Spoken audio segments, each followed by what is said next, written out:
Okay. So where we're at here is getting to those decimal azimuths. Okay. All right, so the next thing to do here is to start to get these things into coordinates. So to do that, we got to use a little bit of right angle trig there. And so what we want to do is treat each one of those legs of the traverse as a hypotenuse of a triangle. Now we're going to have the angle is the azimuth, okay? And then we're going to have the distance.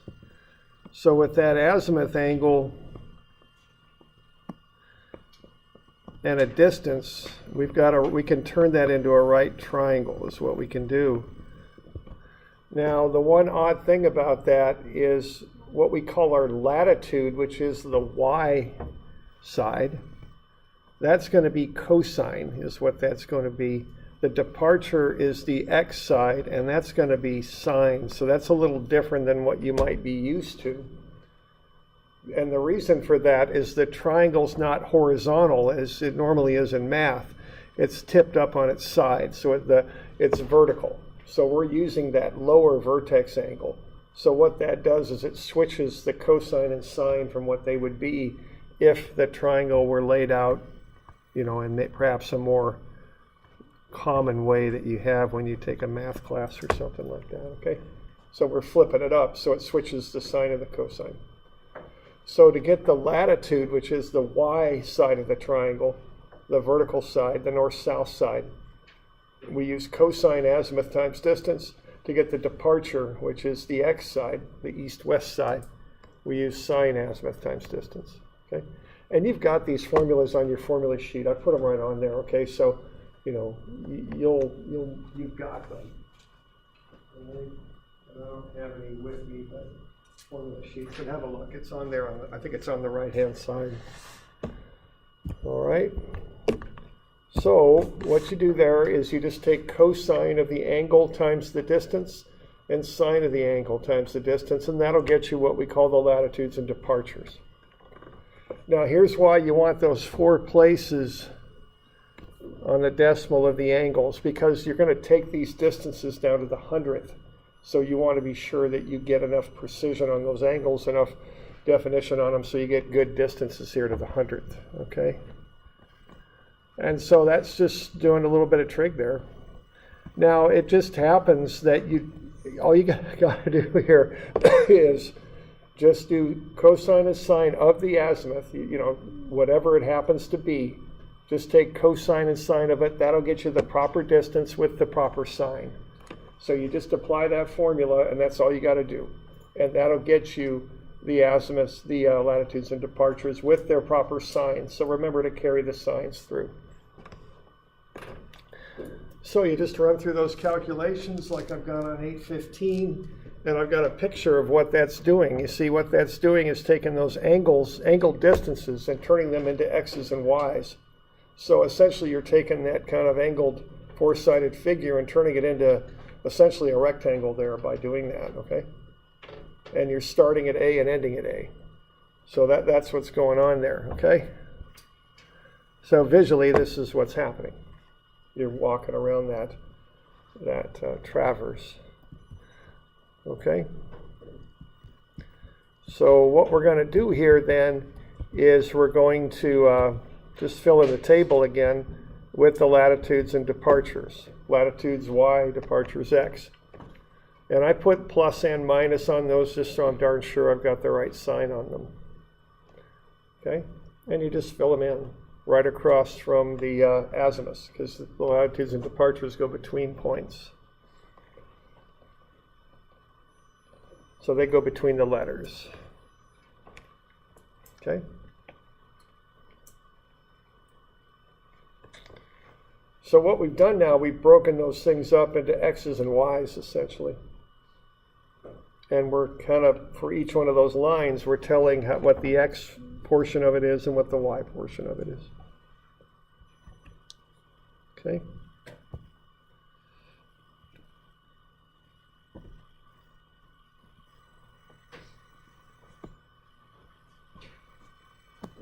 So just fill those in. So I'll make those departures blue, and then I'll make the latitudes red, so you kind of see that, or orange. How's that? So you do want to have the proper sign on these, that's important. So, and that's just right off of page 815 at the bottom. So, you okay with that? And mathematically what's happening there and what we're doing? Okay. Now what this does, it's starting to help us to generate coordinates, okay, is what it's doing. Because those x's and y's, those latitudes and departures, we can use to calculate coordinates. Though we're not quite done yet here, though. Because if you add up all the latitudes, if we start at A and end at A, what should the sum of the latitudes be? 0. Yeah, 0. Same thing with the departures, right? Because we're starting and ending at the same point. So if this is perfect, the sum of the latitude should be 0, and the sum of the departures should be 0. Now the sum of the distances aren't, if we just do the angle distances, but when you break them up into x's and y's, they become like vectors, basically. That's what they are. And so it's just like doing statics. If you've had statics, sum of fx ought to be 0 and sum of fy ought to be 0. It's the same idea. We're just using distances instead of forces, okay? So that's kind of the deal. So the sum of the x's and the sum of the y's ought to be 0. So on page 816, I just show the addition of the columns, okay? Now, as you might suspect, being as that's people out there with real equipment on a real day with wind and sun and rain and equipment that's never made perfectly and people that aren't perfect and all that, they're not going to add up to be 0. If you finished flat, if you did a full traverse and ended up with 0 and 0, I would be extremely surprised that that would ever happen, okay? We just can't do work that is that good. So there's going to be what we call error of closure. Okay, just like you had when you did your level loop. You had error closure on that. We got error closure on this one. It's two-dimensional though. Level loop error of closure is just a number in the z direction. This has got an x and a y component. All right, so I've got kind of an exaggerated view of what happened there. We started at A, we went around the circuit, and we came back. And we didn't land back on A. We ended up on A prime, okay? And that's normal. That's the norm of what happens out there. So what we're going to be interested in is how far off are we, okay? Now, when you're doing a level loop, it's pretty easy to figure that out. You find the error closure, and that's how far off you are. But when you do a traverse, it's just a little bit different because now you're going in two directions. When you add those numbers up, you got to add up the x's and add up the y's. So how far off you are is a combination of the x and y error. So to get your error of closure, you take the two errors squared, add them up and take a square root, because what you're doing as you go from A to A prime, you're basically, again, you're doing a right triangle here. You're coming over a certain distance and going down a certain distance. So to find the total straight line distance, you're going to take the theorem of Pythagoras there. So our error of closure is the square root of sum of the squares of the latitude error and the departure error. It's 1.27 there. I'm on page 816. Okay. And then what we do is we divide the error closure into the total traverse perimeter. So we take 2629.4 and divide it by 1.27, we get 2070. Okay, and that's an indication of the quality of your survey. We would say the precision of this survey is 1 in 2070. And when you do a traverse, quite often the precision is called out. You have to meet a certain precision. Very commonly 1 in 5,000 or 1 in 10,000. Now we're rounding the angles here to the minute, and I had to make this as an example. So our precision really isn't all that great, but that's it's fine. It's just an example. In real life, we're talking about 1 to 5,000, 1 to 10,000 for precision. And that's often called out in the specs for the job that you're doing, what the precision needs to be. So that's kind of a number that you use to indicate the quality of your work. Okay. So what you do, you take 1.27, you divide it into your traverse perimeter, but then when you describe it, when you call it out, you invert it. You go 1 in 2070 in this case. Okay. All right. We doing all right with that? Okay. So you can fill in those totals down below. We got that row there for doing summations, and then we can do the error closure and the precision and get those on there too. See what we got now, we got error closure, and if you remember going back to that level loop, we fixed it, right? We did an adjustment to our actual calculations. We mathematically adjusted them and made them perfect. We're going to do the same thing with this. It's just a little more complicated because it's two-dimensional, not one-dimensional. So doing this is just a little bit more complicated. But it's the same idea. We're going to end up so our latitudes and departures add up to be 0 because we want to make this as perfect as we can make it. We don't want error in our final product. Okay. We had error in the field measurements, you always do, but we want to fix it. Okay. And kind of what I was getting at earlier at the beginning of class is this is a common process. If you're doing control surveying, you always do something like this. You mathematically fix the errors out of your work. You correct them. We did it with our level loop. You do it with this kind of surveying. If you're doing controlled GPS work, you use statistics and do it also. It's just how you do it, okay? Okay, so there's lots of ways to fix the error. And this is on 816 down there at the bottom. Okay, the simplest way is the compass rule. And what you do with the compass rule is you make a proportion out of the length of your line. You assume the longer the line, the more error it's got. So what you do is you take your total latitude misclosure times the ratio of the length of your particular line divided by the traverse perimeter. Okay. And then you take your total departure misclosure times the ratio of the length of your line to the traverse perimeter. Okay? And again, that's on your blue formula sheet. And that's the simplest way to do it. It's called a compass rule. Does that really make sense, though? I mean, if you're shooting something, like, you're probably just going to be on how to control it. Like, I guess if we're doing angles and distances, I was thinking like reading height on a elevation distance, it's just going to be kind of constant. But this is... Yeah, the actual correcting out perfectly is tricky. I mean, the thing is, this is a simple, easily applied rule, I think is why it's used.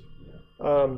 The next level up is called the transit rule, where you balance according to the amount of latitude and departure in each leg of the traverse. And then the real methods that are used are least squares and Crandall, which use complicated statistics to do it. That's probably the best, but it's the hardest to apply. Right. So you kind of have this balance of how much error do I really have and how far do I want to go to correct it. For everyday surveys, I've just used the compass rule is how I've done it. So in this situation, we have like a closed box. Yeah. Like we know we're going to close the back line, but what if you're shooting like for a pipeline that's just continuous? Well, if you're going to shoot for a pipeline or something, and you want good control, you're still going to do a traverse, but you may do a traverse where you don't return to your original point. But you might have 2 county control monuments out there that you survey between.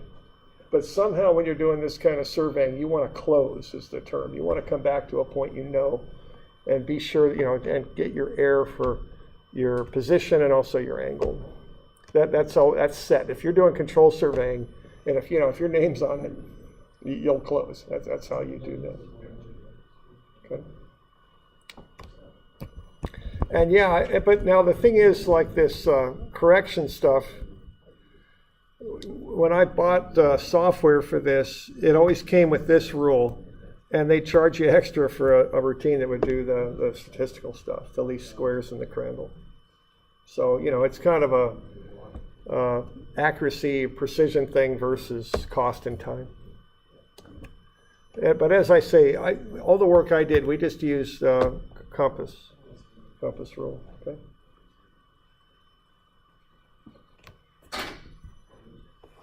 All right, so to fix this, what we're doing here, we're taking the latitude misclosure times the proportion that the line makes up out of the total perimeter is what we're doing. Okay? And then so we take the amount of error and multiply it by the proportion of the total length of the traverse that that particular line takes up. But when I'm actually doing this, I kind of rearrange it a little bit. I take the negative because I want to fix it. So I want the negative of the error because I want to correct it out of the total misclosure divided by the traverse perimeter. I do that and put that number into memory, okay? Because I'm going to use that number over and over again.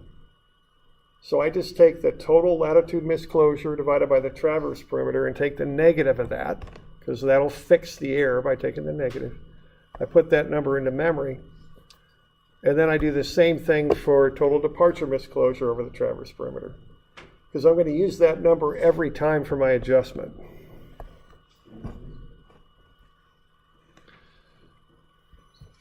And then what I do is I multiply that number by each length, each one of the lengths of the traverse there.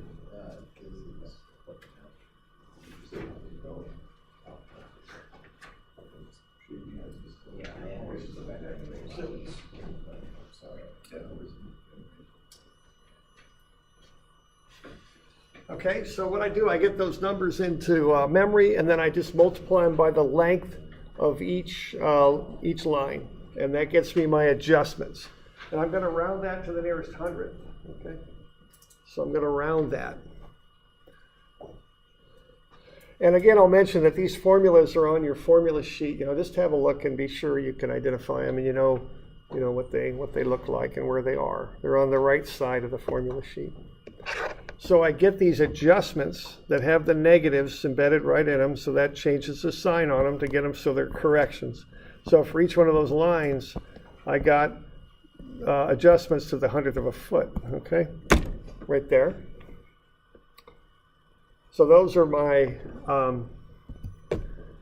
latitude adjustments and departure adjustments, rounded to the hundredth. Okay. And what I do with those is I add them up, and I make sure that they add up to the negative of my error. You might have a little bit of rounding in there. You might have to throw 100th in here or there to fix those and make them perfect. I'll adjust the biggest measurement by 100th if I need to do that. This one worked out, though, because when I add up this column, I get plus 0.6. When I add up that column, I get negative 1.12. Those are the exact negatives of my error, so that'll fix them, okay?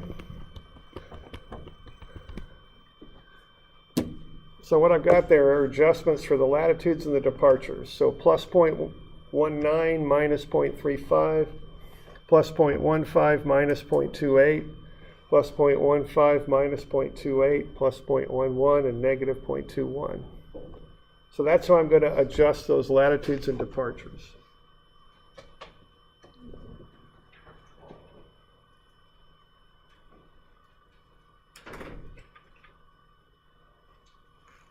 Okay. So that's on 817, I think.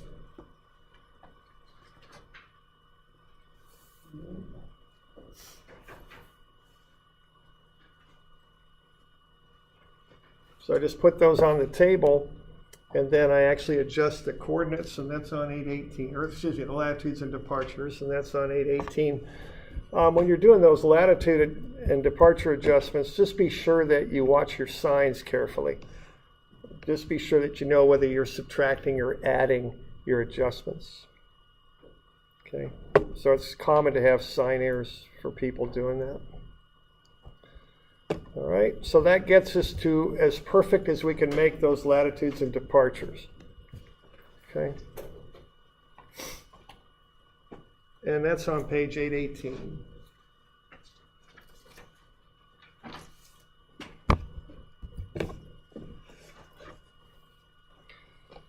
All right, so I end up with positive 645.22 and positive 516.73. That's from A to B. 144.79 positive and negative 635.21. That's from B to C. C to D is negative 5706.04 and negative 32318. And then D to A is negative 213.97 and plus 441.66. So that's my best calculation of what those lines are doing from A to B, B to C, C to D, and D back to A. So my goal here is to come up with coordinates on these points. And I can go ahead and do that now because I've got that original coordinate. We wrote that down right at the get-go there, right at the start. And that is on, what the heck it was. So on page 812 there, on the second sketch of a point C. That's that original coordinate. And then you've got the latitudes and departures, which is where you go from that coordinate. Okay. And that's on 819. And then you can just kind of walk around the thing then. So you start at 2631.75 and 4337.82. And then you've got plus 645.22 and plus 516.73. Okay. And then you get 3276.97 and 4854.55. And from there you go plus 144.79 and minus 635.21. So then at C you're at 3421.76 and 4219.34, etc., etc. And you just work your way around the circuit. So those are coordinates of the points. So they move now. They go across from the points. So now what you've got are coordinates for every point. So now what you can do is go into a CAD system, AutoCAD or Civil 3D or some sort of surveying program, whatever that might be, and enter those coordinates in and set your points. And that's as good as you can set them. That's the idea there. Okay. So what you've just done there is surveyed in that lot, had a little bit of error, corrected it out, and now you've got your absolute best placement of those points, A, B, C, D, to get that boundary established. You could also use those points as control points where you're shooting in other points, all right, from them, because those are as good as you can make them.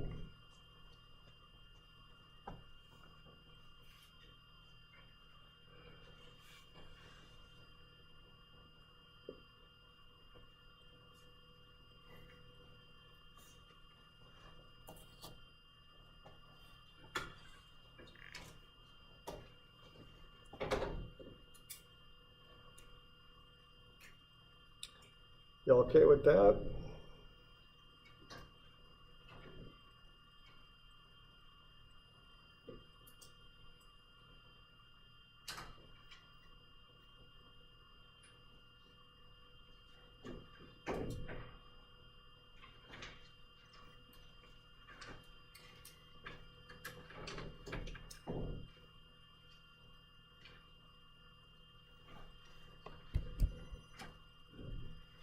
Okay.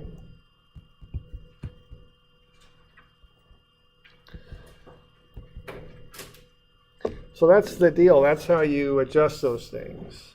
And anytime you do control surveying, whatever kind of surveying you're doing, leveling with a level loop or traversing with conventional equipment or GPS work, when you're doing control, you're going to go through some sort of process like this.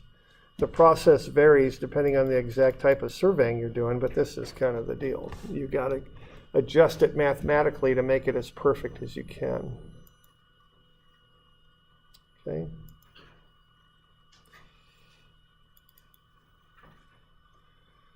So the Traverse lab, that's going to be control too, isn't it? Okay. When we do that, and that's what we're going to do on Thursday, is we're going to do the Traverse lab, okay? So why don't we have a little look at that?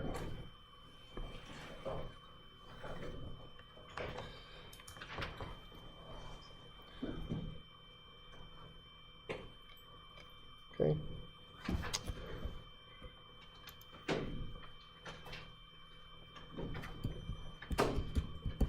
So what we're going to do on Thursday is we're just going to do this traverse on the second story of the balcony here, where we got a little bit of room to survey there. Doing it down in the courtyard gets a little crowded now with all the trees and people and stuff they got out there now. It's kind of hard to do it down there. So we'll be up on the second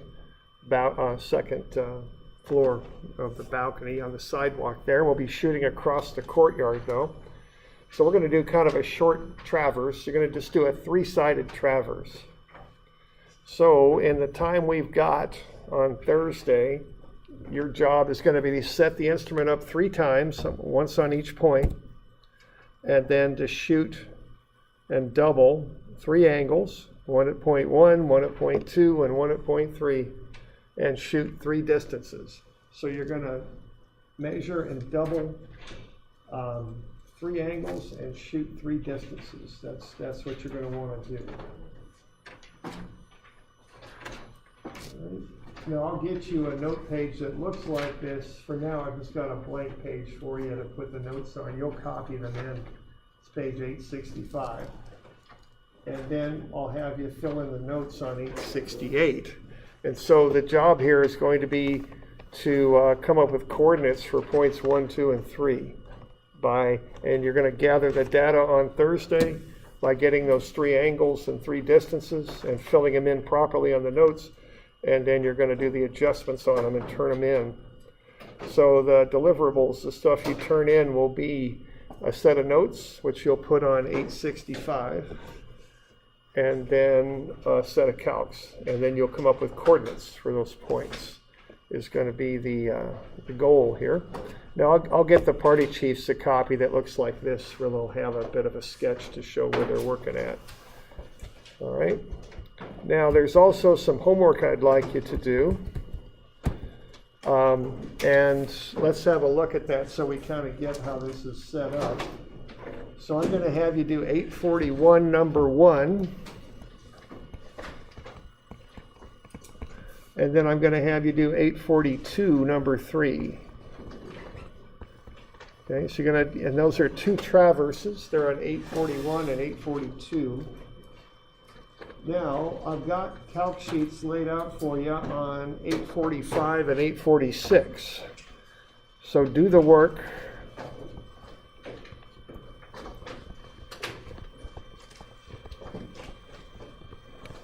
On 845 and 846. And then what I've got for you are partial keys, because what you're going to want to do here is, if you start getting off track, you might have busted something. So on 851 and 853, I've got partial keys. That way you can tell if you're getting off track and correct yourself before you get too far down the road, if you know what I mean, okay? So that's on 851 and 853. I've got those keys to kind of help you be sure that you're staying on track. Now, let's see. Okay, so you all good with that? You got comp sheets to fill in the data and to do. Now, the other thing I want to point out to you is right there. This is just like I say, that's the most common error in the world, is to use that column for your angles. What you want to do is use your balanced angles. Okay, and like I say, I'd say fully a quarter of past classes have made this error. And of course, it screws all your work up by just a bit if you don't use the right angles. So cross that column out. After you generate this column, which is the one you use, just to avoid making that mistake, cross the other one out. Yeah. When's that due? That'll be due, we'll probably make it due Thursday. But my intent on doing that is do the dang thing over the weekend. That way I can take questions on Tuesday. So, don't just put it off till Wednesday night. Do it before Tuesday. So if you got questions, you can ask them and I can take them in class. But we'll make it due Thursday, okay? And just be sure you're using those balanced angles. All right, so we good? So come read over that lab a little bit. Be prepared to shoot 3 angles and 3 distances on Thursday.